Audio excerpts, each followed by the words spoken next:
This is a video on factoring of the form ax squared plus bx plus c, where a doesn't equal 1.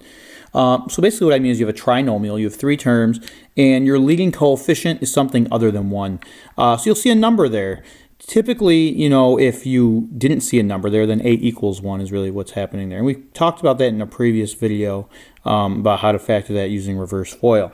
There's two ways to factor things that have this form of ax squared plus bx plus c. Keeping in mind that your first step when factoring is always to look for GCF. So when we use these methods, the first step would always be to look for a greatest common factor. But in these cases I'm about to show you, we wouldn't have a greatest common factor, just to show you what to do with the form. So we're going to just do a couple examples. So the first way we're going to try to do this is through trial and error.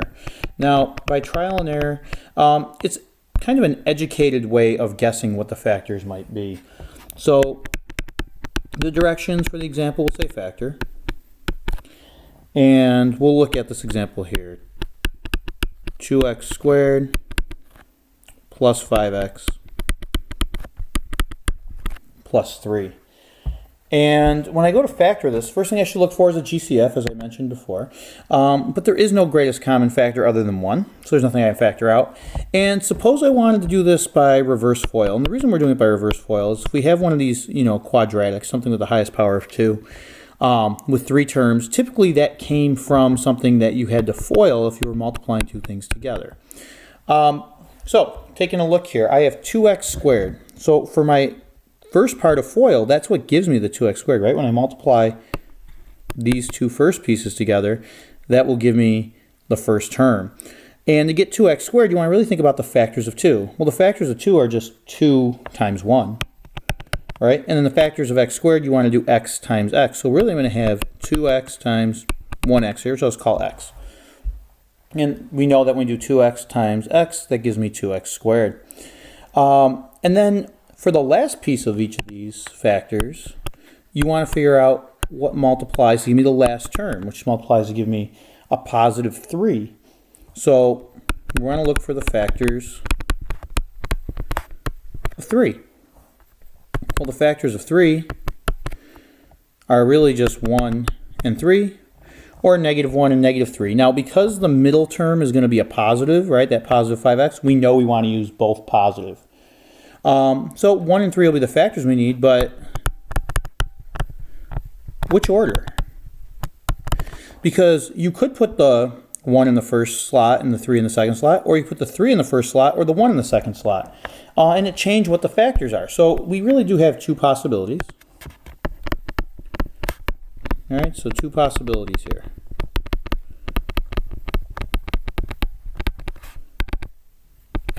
You could either have 2x and x, right? That's exactly what I have here. And you could be doing plus 1 and plus 3. Or the other possibility you could have is 2x plus 3, putting the 3 in the first slot, times x plus 1. Now, these are different factors. They aren't the same, right? 2x plus 1 is not the same as the 2x plus 3, and the x plus 3 is not the same as the x plus 1. So you have two possibilities. Only one of them at most could work. It's possible that neither of them would work. It really depends on the problem, but you can't have more than one set of factors give you the same thing. So how would I find out if this actually, is the correct answer, or if this is the correct answer? And the way you do this is you actually do this by FOIL. You want to FOIL this to see if it gives you the original problem. If it does, then it's the solution. If it doesn't, then it's not the factors. So just taking a look at this first one, right? Just multiplying through. If I did 2x times x, I would get 2x squared. 2x times a positive 3 would give me plus 6x. Positive 1 times x gives me plus 1x, or just plus x if you want me to write it that way. And a positive 1 times a positive 3, well, that makes us plus 3. And then combine like terms in the middle. So I end up with 2x squared plus 6x plus 1x is plus 7x plus 3. What you really want to ask yourself, is that the same as the original problem? Well, the original problem we had was 2x squared plus 5x plus 3. These aren't the same, so we know that one's out.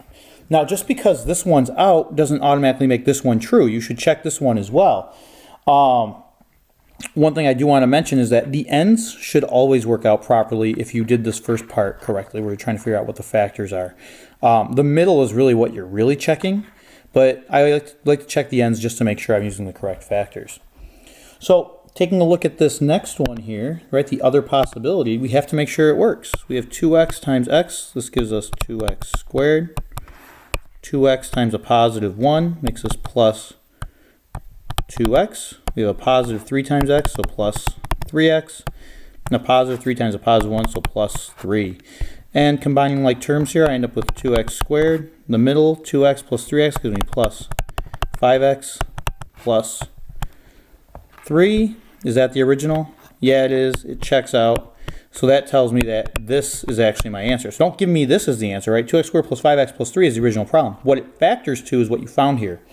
So the actual solution is 2x plus 3 times x plus 1. This is us just checking to make sure it works. Now, a couple things about doing this by trial and error.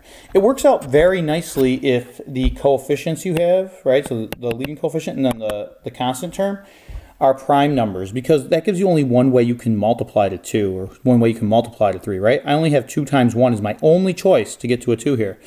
To get to a positive 3, the only choices I had were 1 and 3, so it limited my possibilities to 2 here. But suppose like this 3 was really a 24 at the end. Well, then you have a whole list of factors you need to try. 1 times 24, 2 times 12, 3 times 8, 4 times 6, and then you have to try them all, and then each possible slot too. They would switch around. Let's take a look at the next example.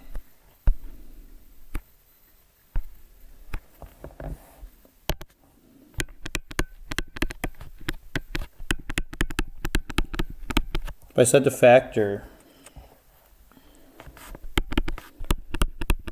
4x squared minus 13x plus 9. Again, you should be looking for a greatest common factor first. In this case, I don't have one other than 1, so there's no GCF to factor out. And I want to, try to factor this by trial and error, right, using a reverse FOIL type method.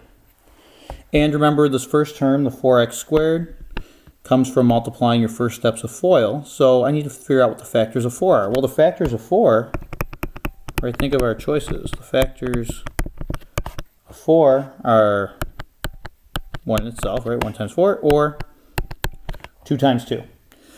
So right away, that's giving me 2 possibilities from the get-go of what I could use for my first step here. Right, so for 4x squared, I could do 4x times 1x, because the x squared, is going to be x times x each time.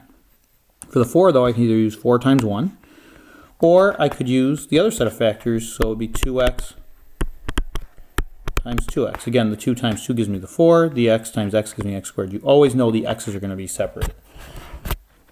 Once I've done that, I said, okay, those are my possibilities for the first term of each factor. Let's talk about where the last ones come from. Remember, the last ones have to multiply to a positive 9. So I'm looking to fill in here, and here, or here, and here. So I need factors of positive 9.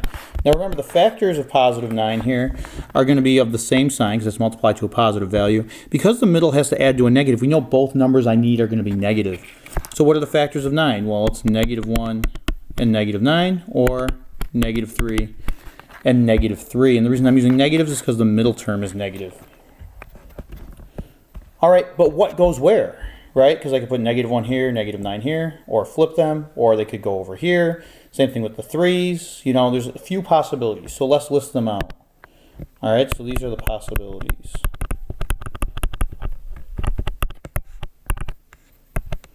So the possibilities I could be filling in with, I'll start with, the 4x and the x choices. So 4x, I could have minus 1 and then minus 9, right? Just filling in with the negative 1 and negative 9 in the first 2 slots. Or I could switch the order of those. 4x minus 9 times x minus 1. These are different factors in the first set I wrote. Or you could have the negative 3 in each slot. So you'd have 4x minus 3 times x minus 3.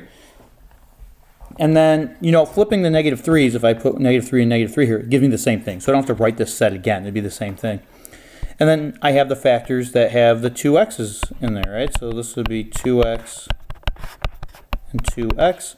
And then again, I'm using the factors of 9, I see. So -1 and -9, so -1 and -9. I don't have to change the order on these ones, because if I put -9 here and -1 here, it still gives me the whole 2x minus 9 and 2x minus 1, just in the opposite factor, but they'd still be the same factors, so I don't need to change those ones. And then 2x minus 3 and 2x minus 3, using that last two factors. So these are the possibilities. So there's 5 possibilities total here, which are a lot more than the previous example. And the reason that is because there were more factors for both the leading coefficient and the constant term. So how do you figure out which one's correct? Well, the truth of it is that you actually have to go through and FOIL all of them. Now, you could just do the middle terms if you're confident with what you did in the ends. You could just do the middle terms and add them together. I'm not going to go through and FOIL every possibility I've listed, but let's check the one that I think is true. So we'll look at this one here, right? The correct answer, I think, comes from this one. You get 4x times x is 4x squared. 4x times -1 is -4x. -9 times x is -9x. -9 times -1 is a +9.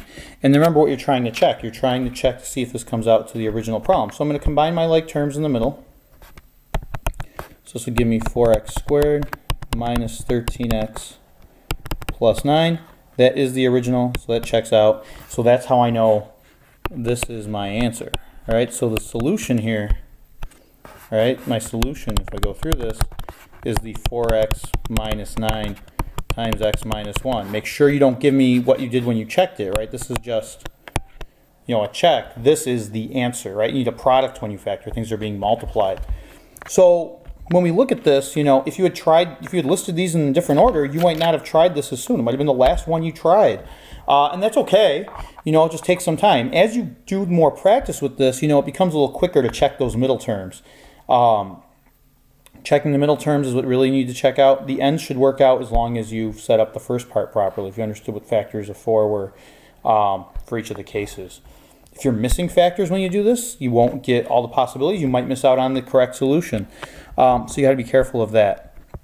The only other thing I'd point out is that, as these numbers get larger, the 4, the 9, right, the leading coefficient and the constant term, and they have more factors, there are more possibilities. So sometimes this can be a little bit tedious, but it is a way that you can get to the correct solution. It just might take you some time. Knowing what numbers multiply to certain values usually helps, right? Knowing factors of numbers helps, because then you can kind of narrow your possibilities. This was one way of factoring if you have a trinomial with a coefficient that's not 1. We'll look at another way in a different video talking about a different method called the AC method, which also gets you to the same answer. It's just more procedural rather than a trial and error type approach. All right, so hopefully this helps.